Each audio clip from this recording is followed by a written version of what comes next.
right, here we go. All right, so is this thing rolling? Are we rolling camera? Are we live? Are we ready to go? Spock. All right, I think this has a bit of a delayed start before people actually view the screen, but it should be working. In fact, let's see if I can hop in via. All right, let's see. Are we live? Are we doing stuff? Are we doing awesome stuff? Ah, here we go. Yes, we are live. We're kicking. We're grooving. We're going to talk about a lot of excellent stuff today. All right. It is fairly late at night, and this is going to be a fairly brief live stream compared to other ones I've done. But there's a lot of news to catch up with. So I thought, you know what? Might as well make a video just to catch up with news to anyone who is interested. And hey, if with how brief this video was intended to be, people can just tune in, and if they don't want to tune in, then fine. Nothing lost here. I suppose it's a good excuse to get used to the system. I was intending to do this earlier, but I had to catch up with some other people. Let's not hesitate, with the exception of maybe waiting around for people to show up, maybe.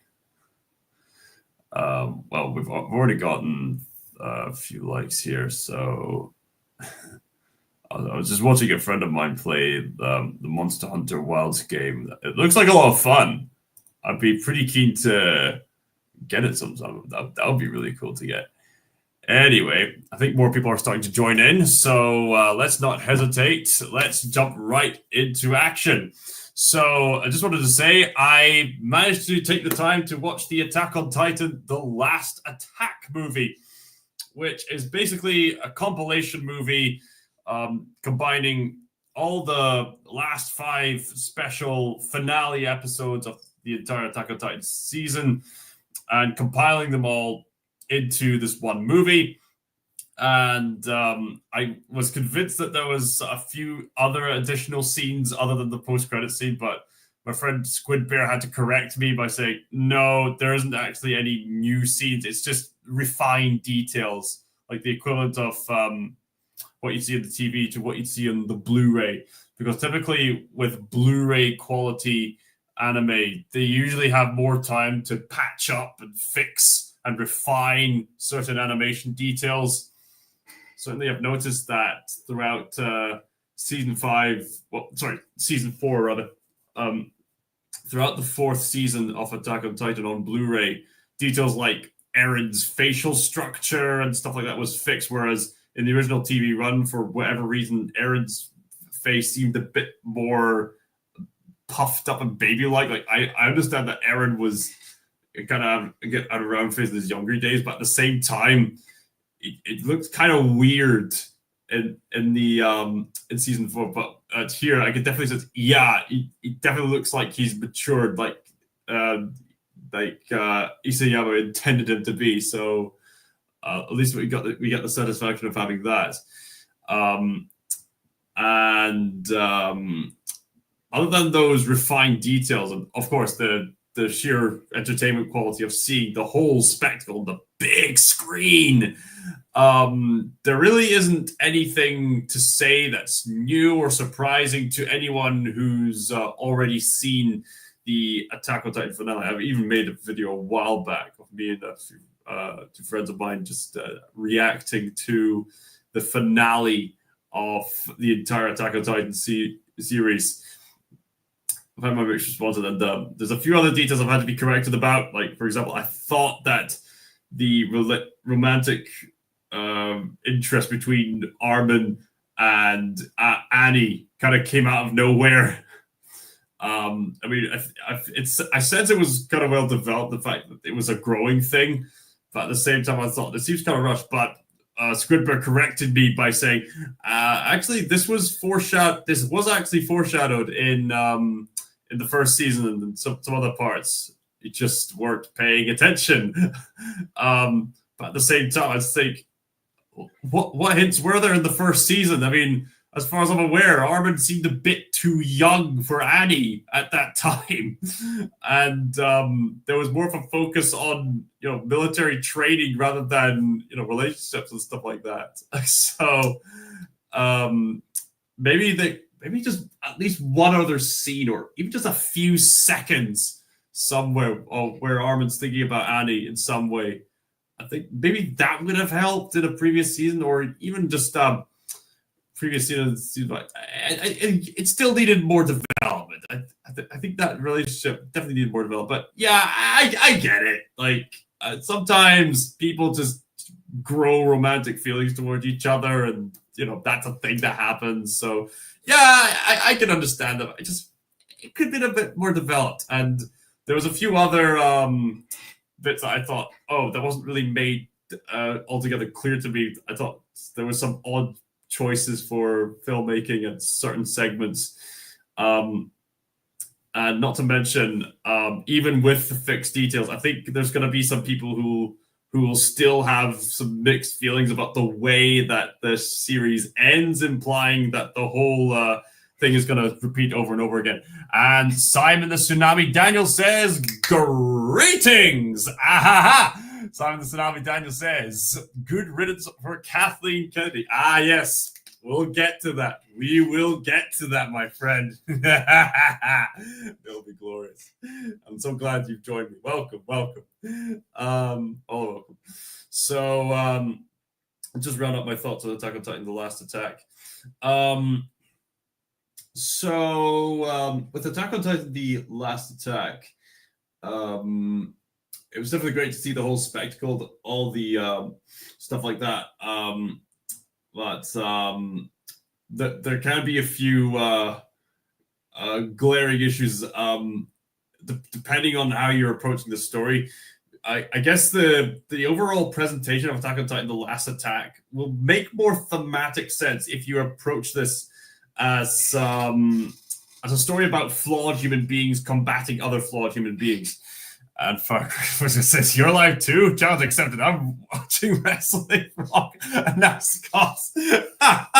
Yeah, because the two of us were watching Captain Froglegs' live stream on playing Monster Hunter Wilds. And, yeah, it looks really fun. It looks amazing. I'd be investigated to try that out. If for anything else than just the character creation thing. Anyway, Attack on Titan, The Last Attack. What else would I have to say about Attack on Titan, The Last Attack? Certainly characters with very distorted views. I suppose it's quite interesting if you view this from the perspective that characters will come up with these fairly bleak worldviews to justify their abhorrent acts. Like Zeke Yeager will recount this sort of reductionist viewpoint of reality to justify how he would treat other human beings, and his dismissal of life, I guess. And Eren Yeager would set up this sort of deterministic way of thinking to excuse his own hatred towards all humanity. So, like brother, I guess.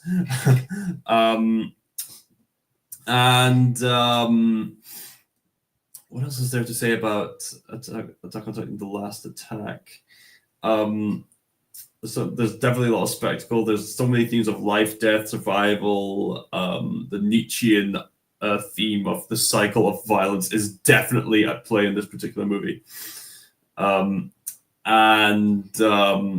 all the major arcs that needed to get done are definitely completed. And the current conflict regarding King Fritz and so on and so forth does come to an end. And it's an emotional roller coaster to anyone who's been invested in these characters for a decade. Kind of similar to like Avengers Endgame and other big franchises like that. Like Attack on Titan has just been such a big anime phenomenon. So it's rather cathartic for the fans to finally have that epic series be put on the big screen. And speaking of the big screen, there's this comedic post-credit scene in Attack on Titan: The Last Attack where Eren, Armin, and Mikasa are depicted as teenagers just hanging out, walking out of the cinema from the movie that the audience just saw. And it's in this alternative universe where Attack on Titan is just this form of entertainment, and all the characters are just living in the modern world. Like Levi Ackerman is the janitor, and he does this really cool stunt as he's cleaning up. And Eren, Armin, and Mikasa are just hanging out, and they're just hanging out. And Mikasa has so much ridiculously over-the-top gothic makeup and aesthetics on her, it would make Misa from Death Note blush. And the three of them are talking about their thoughts on the movie, and Armin expresses that he's ticked off with the movie because it was such a letdown and it didn't explain enough, whereas emo Mikasa, I guess, argues that that kind of art should be left vague, to be left up to interpretation. They ask Eren for his opinion, and he says, well, maybe if they make a sequel. So it's a kind of conversation where Isayama and the people behind this movie are saying, yeah, we're aware of the fan base, we're aware of their tics and stuff like that, and they're just playfully teasing their own fan base, and I love it. I absolutely love it. Funny thing, when I heard the Wonder Woman game was cancelled, I decided to start creating a Wonder Woman game within Fortnite. In the words of Firecracker. What am I doing? Oh yeah, I could do that too. Yes. Sorry, I forgot I could do that. Yes. I'll definitely get to that. Sorry, I completely forgot I could do that in this setup. There you go. I'm popularizing you, Firecracker. You're welcome.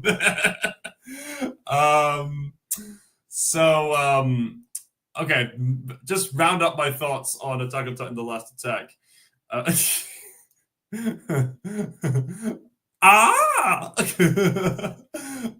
So to round up my thoughts on Attack on Titan: The Last Attack, great, spectacular movie. There's quite a lot of depressing subject matter, very bleak implications. So having that additional comedic post-credit scene at the end definitely provided some fun levity.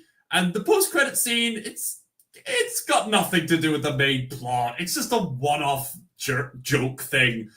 Like, I like to think of that post-credit scene in Attack on Titan: The Last Attack as the equivalent of the walking piece of tofu from Resident Evil 2. You know what I mean? The kind of thing that's not really meant to be taken seriously or part of the plot, but it's added in just for fun.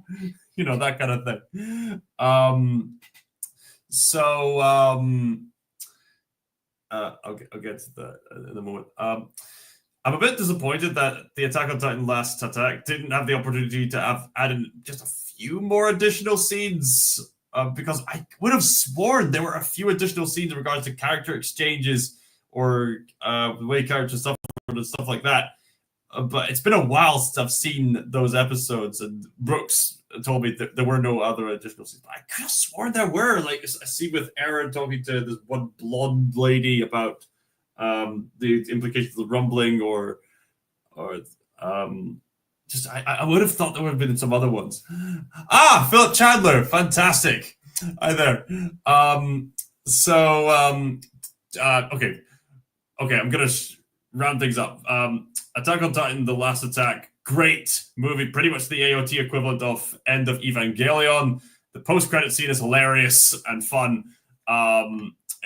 But there's not really anything new additional scenes, which is disappointing. But hey, if you're an Attack on Titan fan and you want to finally see the whole spectacle on the big screen, now's your chance. So I recommend it. So you can check out my Letterboxd review on that. Anyway, moving on to the next topic. And I'm glad you're here, Philip Chandler, because we're moving on to the next topic. Shrek 5 looks off. Yeah, so recently there's been a teaser for the fifth Shrek movie. And let's see if I can actually share the screen. Share the screen. Da, da, da, da, da, share the screen. Right. So yeah, I might as well show this. So basically, yeah, the character design seems a little bit off. You got these old TikTok kind of vibes with a magic mirror, and then you got the whole family. Like, I mean, it's not the worst thing I've seen, but it seems a little AI generated kind of thing. I've got a hot take on that. Oh, it's just as well Philip Chandler is here. Go on, spill the beans. What is it you have to say? Right. I didn't mind it, and I can understand why they did it. Yeah. I mean, again, it's not. Oh wait. Oh yeah, I forgot to add the stage. Here we go. Sorry, I forgot about that. Right. No, wait. Here we go. This makes sense. So as you can see here, the like some of these details, like TikTok-y kind of stuff, like you're really gonna implement that into this fairy tale setting. And again, this character design, like, it's not the worst I've ever seen. I mean, I get what they're trying to do here. Like, this is set like 10 years into the future. I'm gonna show your comment because yeah, that makes sense. Like, I can understand this is set years later, and Puss in Boots: The Last Wish certainly established itself as set 10 years later, so it makes sense that Shrek and Donkey and Fiona has aged, and as have the children. Although, my friend Brooks from Squid Bear Studios pointed out that their daughter, in the other Shrek media, their daughter had blue eyes.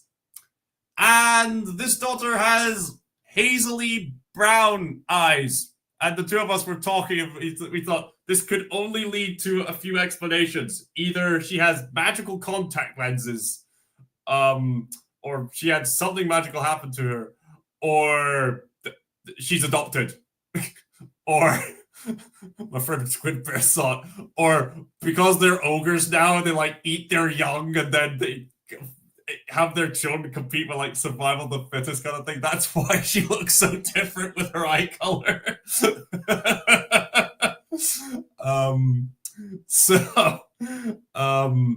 a lot of speculation. I mean, this is just a teaser, and it's more just to establish, hey, we're making it, and this is going to come out in 2026. And when they announce Zendaya, listen to this. Yes, you heard that correctly. The trailer literally says, ho ho, damn. Like, you can't make this up. So it's very iffy. Like, and the thing is, Puss in Boots: The Last Wish set such a high bar. Such a high bar that is one of my favorite DreamWorks movies now. It's almost 2 years away. Yeah, it's 2 years away, and Puss in Boots: The Last Wish set a high bar, and we get transition to this. Like, it's not the worst I've seen, but the character design just seems a bit off, especially when you consider what came before with the sort of grounded kind of tone that the Shrek franchise was going for lack of a better term. And whereas this style seems a bit more on the cartoony side, and it looks more like it was made by AI, which seems a bit odd. But hey, they got until Christmas of 2026 to fix this. So yeah, get to work, DreamWorks. We're watching you.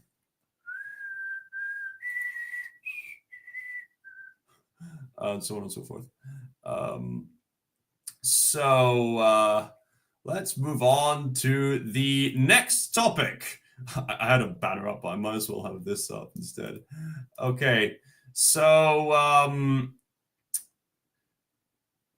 we wanted to move on to this. Is this actually working? Philip Chandler has put in a comment saying, if you look at the first film compared to the fourth, you'll see changes in the animation. Yeah. You definitely see that the style they were trying to go for was definitely improving over the years because, it's the same reason it happened to Toy Story. Like, they were just getting used to the software, and as they got better and better, the animation got more refined. Yeah, that happened. So, yeah, completely understandable.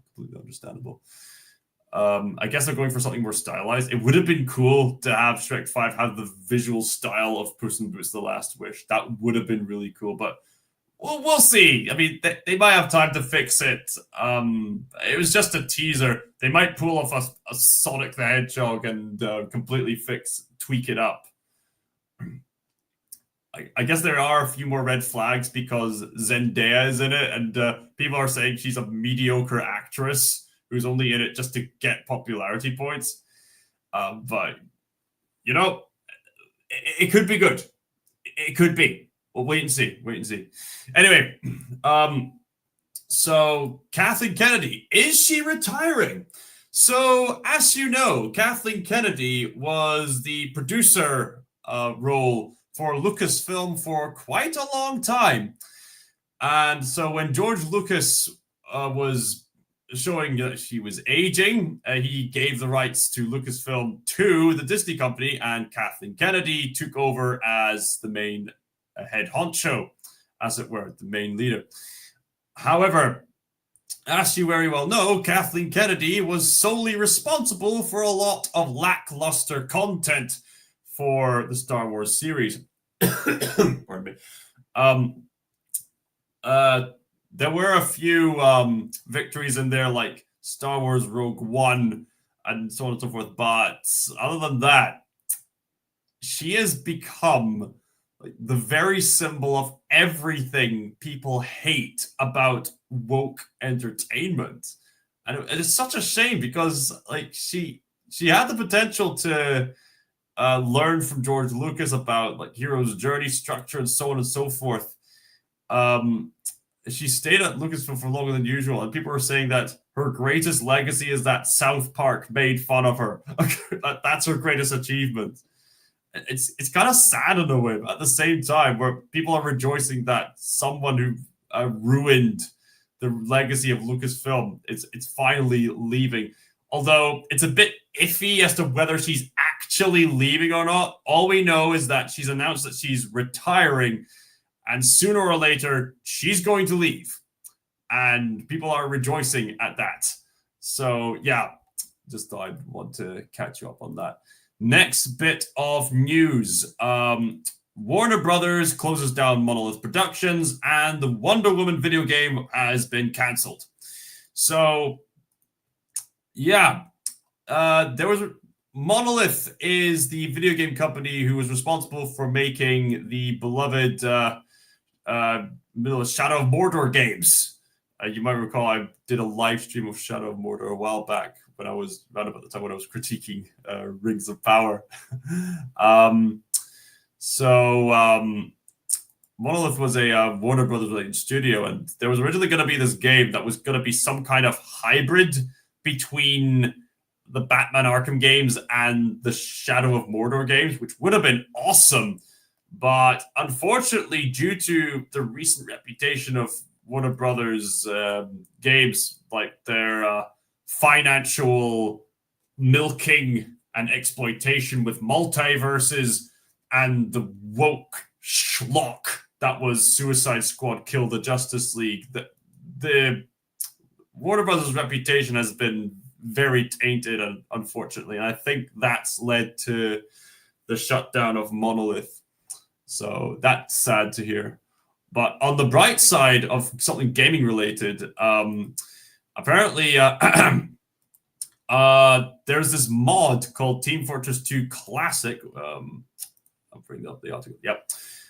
There's this mod for Team Fortress 2 called Team Fortress 2 Classic, which is said to emulate the initial launch of the game all those years ago. So that's going to catch my curiosity because I've been playing Team Fortress 2 for years, not necessarily since it launched, but certainly for a long time, like over 1,000 hours worth of playing that game. um. So yeah, awesome stuff. Awesome stuff. Next, speaking of games, the Minecraft final trailer. Let's react to it.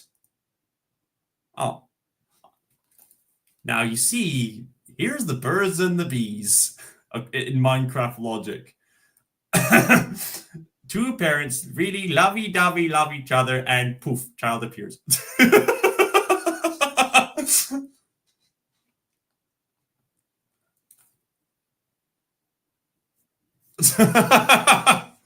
Yep. That's very Minecrafty, softening your fall with a bucket of water. Dies of lack of Kenshai related content. I'll get to that. I'll get to that. Hold on. I'll get to that. I'm just busy. Okay. Chill.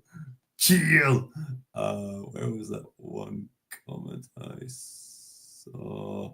Oh yeah, Firecracker was asking, how do you share comments like that? It's because I'm using StreamYard now. That's it. That's basically all I need to say. Oh yes, and check out Firecracker's Wonder Woman game, I guess. Anyway. The two shall become one flesh.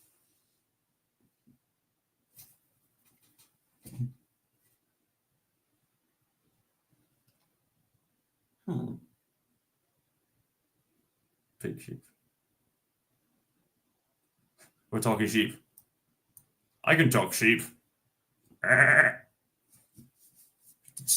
Flint and steel. You gotta love the way Jack Black talks. Flint and steel.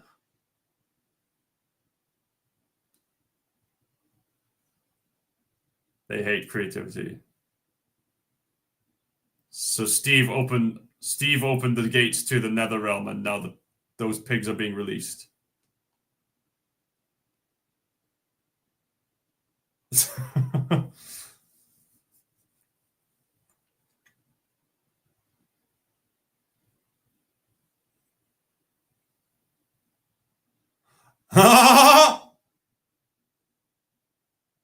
Those extra suits are fun.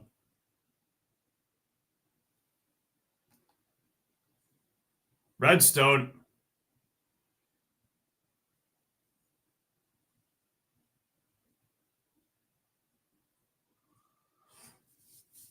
The creeper.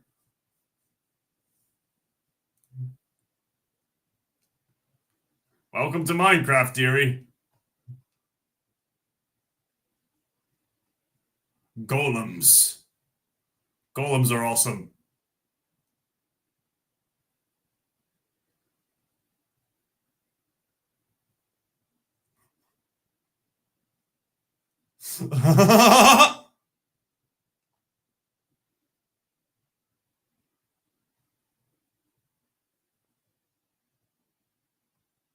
The villager in the real world.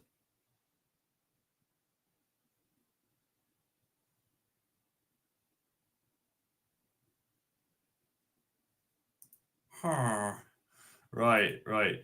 All right. So initially the Minecraft movie didn't really look that promising because it looked like it relied too heavily on CGI. But another trailer showcased, no, they're using practical effects, and it actually looked really good. So the mixture of CGI and practical effects, it could be a charming movie.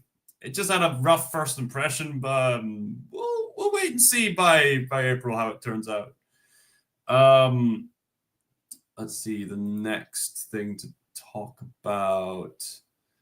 I've noticed that the movie Light. In fact, let's see if I can type this up actually. Light of the World, because I've noticed there's quite a bit of promotion, like even like a Christian band was. I'll bring this up. I don't know that animated movie. I might as well do some promotion of it. Why not? Coming out in 2025. Apparently, people have been given early screenings of this. So, I mean, it looks promising. I've noticed there's a lot of promotion for this online. I've noticed that. Sorry, I recovered from a cold.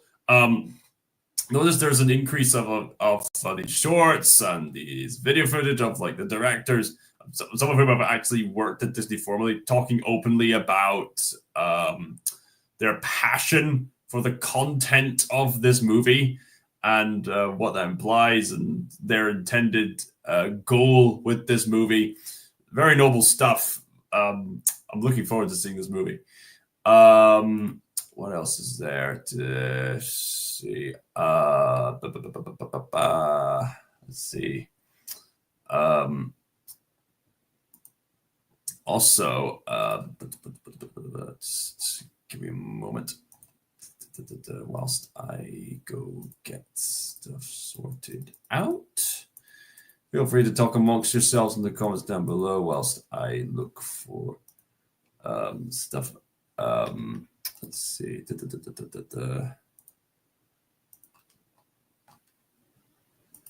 Here we go. All right. Currently trying to edit an Ultra Kill gameplay video. All right. You do you, I guess. You do you. Let's see. Stop screen. Okay, so what I want to do is do that. Right. So let's see, add to the stage. Right. So the funding for the Patreon page for the sci-fi story that me and Brooks and others have been working on, it's coming along well. We really appreciate all the stuff that's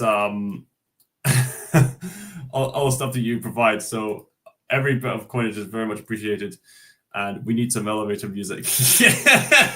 We need some music to elevate. Yeah. That would be fantastic. That would be absolutely fantastic. So I think that's pretty much everything I wanted to share. So I'm gonna have to head for bed fairly soon. But before I do that, I might as well just carry out the conversation a wee bit. Just give some time to converse with you people. That bit looks very red, probably due to leaning in. What on earth is going on? It doesn't look that red from here, but from here it looks like I burned something. Earth.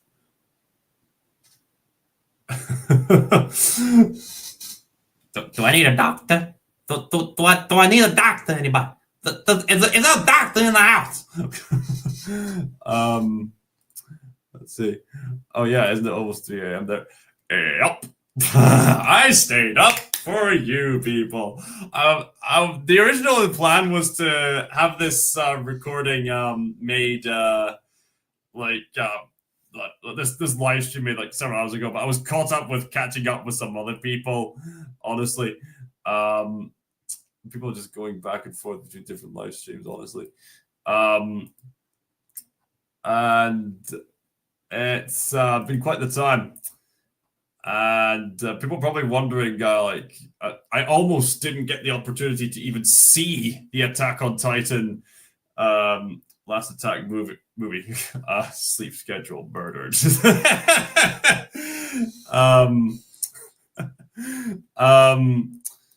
I almost didn't get the chance to see the Attack on Titan Last Attack movie, but you see, I was visiting family. And I was trying to get back, and I noticed, wait, I could actually make it to the cinema at this particular screening, and I did make it. So you're probably wondering what I was coming back from. So it's fairly late night, so I just want to get real for a moment. Sorry to dampen the mood, but there's something I want to express to you guys in regards to my gratitude to things overall and what that's going to contribute to my relationship with the audience going forward. You see, I'm not going to name names, but to those of you watching who knows, you'll know. But basically, lately something very sad happened in my life earlier. See, the reason why, I mean, I was visiting family previously just to say hello to them and to celebrate a birthday occasion, but literally just a few days ago, I found out that an elder relative, like, he died. Yeah. And it's been a fairly sad departing. And this particular relative just meant so much to the family. And I wanted to bring this up because this particular relative was such an ideal model for family and for community. And there were so many people at that funeral, not just the immediate family, but also just so many people from the local villages. Just so much love and so much like, sorry for your loss, man. Yeah, it was rough. Like, it was really rough. Like, tears were shed, including from yours truly. It's just so hard to see someone of that kind of sturdy compassion just go. I mean, like, literally, like, a few years ago, he was a sturdy farmer. I never knew him, so most I could give is empathy and a prayer. Yeah, please do, please do. Oh man, I'm so sorry, man. I know that's rough. Yeah, yeah. So I'm glad you guys are on here to let me hear that because I mean, it's not the first time I've announced something like this on the channel. I've said this kind of thing like years ago when an auntie of mine from the Hebrides passed away just due to old age. And it's just so sad just to see that generation of these people who held those traditions so dearly just pass away. And a part of me honestly fears about what could be replacing them for better or for worse. At times like that, I just have to think, gosh, like, at some point in the future, I have to step up. Like, I have to become the elder that other people will need. So this recent person's funeral occurred, and I could even like show you like the YouTube video of the official church site and everything. Like, I was there, like, and this one guy was just such a sturdy person of community and family, and there was so much grace emphasized in that funeral. And I just think to myself now, yeah, I want to be like that guy. I want to be like that man. And hopefully I can form that kind of community where people can rely on each other and people can keep contributing like that. This particular person was so he had a sharp mind. Like, in his last days, he was bedridden and a very weak body, but his mind was still sharp. You could sense it because he spent a lot of time memorizing family trees and then providing what information he provided to local documenters and stuff like that. And literally a few years ago, like in his 80s, he was able to do this stunt where he slipped on mud, but then yanked himself back up with a wooden post. Like, very sturdy farmer. But then just that age jump between the late 80s to the 90s, that is just such a sharp jump. And it was just so rough to see it happen. Like, it's just to see a man of that kind of stability be reduced to such a frail body. It's so striking, man. And yet he managed to live all the way up to the age of 90. That is incredible in hindsight. That just goes to show he's been blessed with a long life of marriage, of family, of community, and contributing so much more. Gotta go see you. Yeah, I'll probably be heading off soon myself. But I just wanted to get that out there because I just wanted to plant this thought in your heads. He did ask for a prayer before he passed on, and there was a lot of emphasis on grace. And I just think to myself about so yeah, you have a good one too, a good one as well. I just think to myself, like, a lot of the time, we probably don't even deserve family. We don't deserve to be in certain positions, and yet we're given it, and yet we're given it anyway. And we're given this opportunity. Yeah, we're given this opportunity to think, well, we can spend it well or waste it. And on that day of his funeral, just earlier, there was a double rainbow, as well as two eagles soaring above the cemetery where he was buried. I just look at that and think, that can't be a coincidence. That can't be. It's astonishing what can happen there. I mean, of course, I'm not here to say that I know every intricate detail about his life, which in a way makes me wish I had more time with him. You got to count your blessings and be eager to spend more time with people. I've had someone come up to me and say, you got to step out. You have to step out. It's scary to step out, but you got to do it. And I guess this is a first step. Just not only just acknowledging that someone dear to me passed away, but also just having a moment of intimacy with you guys, just to give you my thoughts that I didn't really express on the day.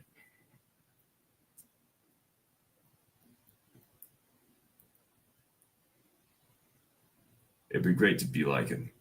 Live long, sturdy community, family. What's not to love about that, eh? Not to mention that Gallic Sam song at the Barber's Church there, just someone else close to me said, haunting stuff, and it just stays with you because the strength of community elevates that kind of music. I just think, look at that, hear that community, so much love, so much passion. I think, gosh, this stuff's just going to go on forever in the best way possible, because love is that one thing that keeps improving over time. But it takes a step. It takes a step. It's a scary step, but it's worth it. And I've noticed, even more recently, trust makes life easier. Trust can be scary, but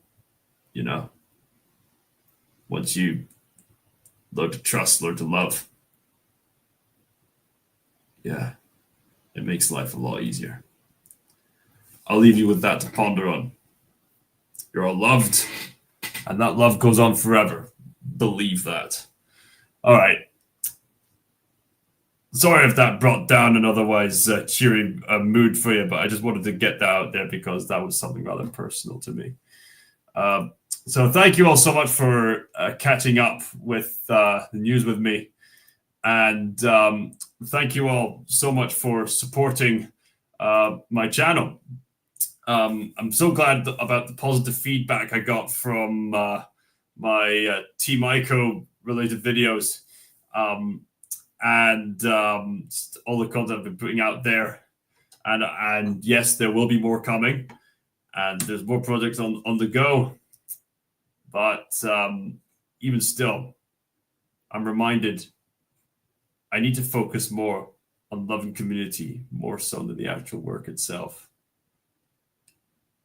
Yeah, because that's where it gets real, right?